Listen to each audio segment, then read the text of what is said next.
Iran के अंदर तैयारी क्या चल रही है? सरकार अपनी तरफ से झंडे जला रही है अमेरिका के, और वीडियोस चलाए जा रहे हैं कि ट्रंप सुनो, पिछली बार तो तुम्हारे गोली लगते लगते बच गए थे, तुम इस बार नहीं बचोगे, तुम्हें तुम्हारे देश में घुसकर मारेंगे। तो ईरान के अंदर जो जनता है ना, वो लाखों की संख्या में सरकार के समर्थन में सड़कों पर घूम रही है कि एक बार तुम निशाना बना के दिखाओ, निशाना हम तुम्हें बनाएंगे।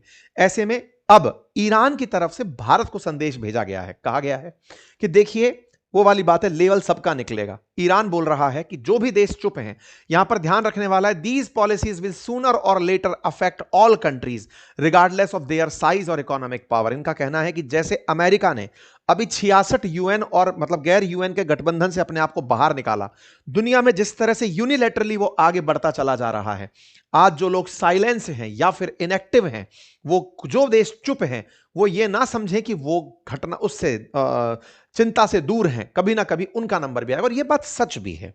ये कहीं ना कहीं लोग इस बात से अब वास्ता भी रखने लगे हैं कि जिस तरह से अमेरिका पहले वेनेजुएला पर जैसे ही हमला किया, जैसे ही मादुरो को निकाला, उसके बाद और ज्यादा आक्रामक हो गया, ग्रीनलैंड के लिए हमले की प्लानिंग कर चुका है। उस पर भी मेरा सेशन अभी अपनी पाठशाला पे थोड़ी देर में आ रहा है। ऐसे में ग्रीनलैंड पर प्लानिंग हो चुकी है, ईरान को बदलने जा रहा है।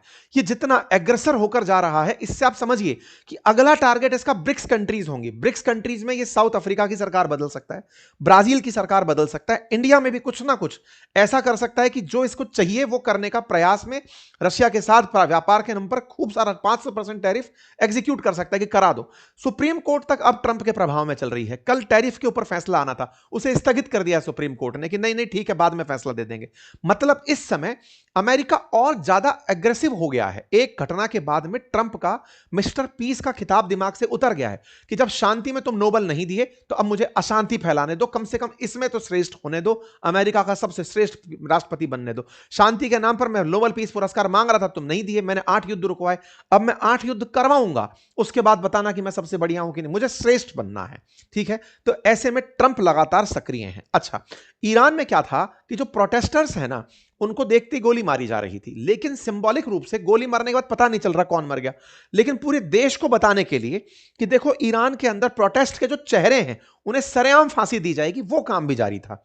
ऐसे में ईरान के अंदर प्रोटेस्टर्स को फांसी देने के नाम पर ट्रंप बौखला जाते हैं। 26 साल के एक प्रदर्शनकारी को फांसी की खबर जब बाहर निकल कर आती है तो अमेरिकी राष्ट्रपति का ट्वीट आता है, कहते हैं कि ईरान के राष्ट्रभक्तों ध्यान रखो, अपना प्रोटेस्ट जारी रखो, टेक ओवर योर इंस्टीट्यूशन, सब तरफ जितने भी संस्थान हैं उन पर छा जाओ, save the name of the killer and abusers, जो तुम्हें मार रहे हैं या तुम्हारे साथ जो यातनाएं दे रहे हैं उनके नाम सुरक्षित रखो अपने साथ।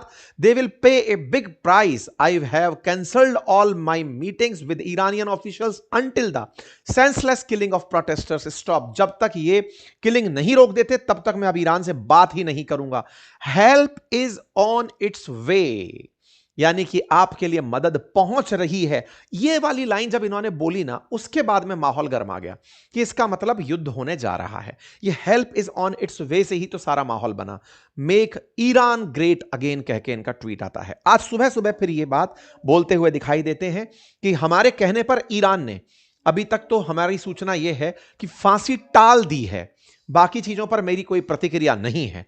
ये अक्सर करते हैं, आपको याद होगा तो जब G7 की बैठक कनाडा में थी तब ईरान इजराइल चल रहा था, अमेरिका को B2 बॉम्बर भेजने थे, उस समय ट्रंप एक बार शांति खा गए थे कि हां हां देखा जाएगा, और अचानक से फिर ये B2 बॉम्बर भेज करके दुनिया को इन्फॉर्म किए कि हमने नेतांज को तबाह कर दिया है। बिल्कुल इस बार भी वैसा ही चल रहा है और अमेरिका इसी तैयारी में है। कहा जा रहा है, हमें कहा गया है कि फांसी वांसी रुक गई है, लेकिन इसी बीच में अमेरिका ने साउथ चाइना सी के अंदर जो खड़ा हुआ अपना USS अब्राहम लिंकन जो एयरक्राफ्ट कैरियर है उसे भेज दिया है कि चलो बेटा आ जाओ, ईरान पर हमला करने की तैयारी है। इसी बीच में सबसे बड़ा सवाल, रूस और चीन की कोई प्रतिक्रिया आई कि नहीं। अभी जब मैं आपका सेशन लेकर आ रहा था उस समय की ताजा प्रतिक्रिया यह है कि इस समय जब पूरी तरह एयर स्पेस बंद है, एक चीनी जहाज यहां आकर उतरता है, फ्लाइट रडार इसकी जानकारी दे रही है। अब ऐसे में क्या चाइना ईरान में अपने वेपन तैनात कर रहा है? क्या थोड़ी देर बाद रशिया भी यहां पर दिखाई देगा? क्योंकि वेनेजुएला की तरह ईरान को ये लोग नहीं छोड़ने वाले हैं, ये तय है, क्योंकि ईरान ने इनका साथ दिया है। रूस की, चीन की जो भी प्रतिक्रियाएं आएंगी जल्दी ही मैं आपके साथ सेशन में उन्हें साझा करूंगा। अपडेटेड रहने के लिए रिक्वेस्ट है कि चैनल को सब्सक्राइब कर लीजिए। जब आप सब्सक्राइब कर लेते हैं तो जब भी हमारा नया सेशन आता है आप तक सूचना पहुंच जाती है। और सब्सक्राइब करने का कोई चार्ज नहीं होता। जहां आप वीडियो देख रहे हैं वहां सब्सक्राइब का बटन दबा आ रहा है, उसे क्लिक कर दीजिए।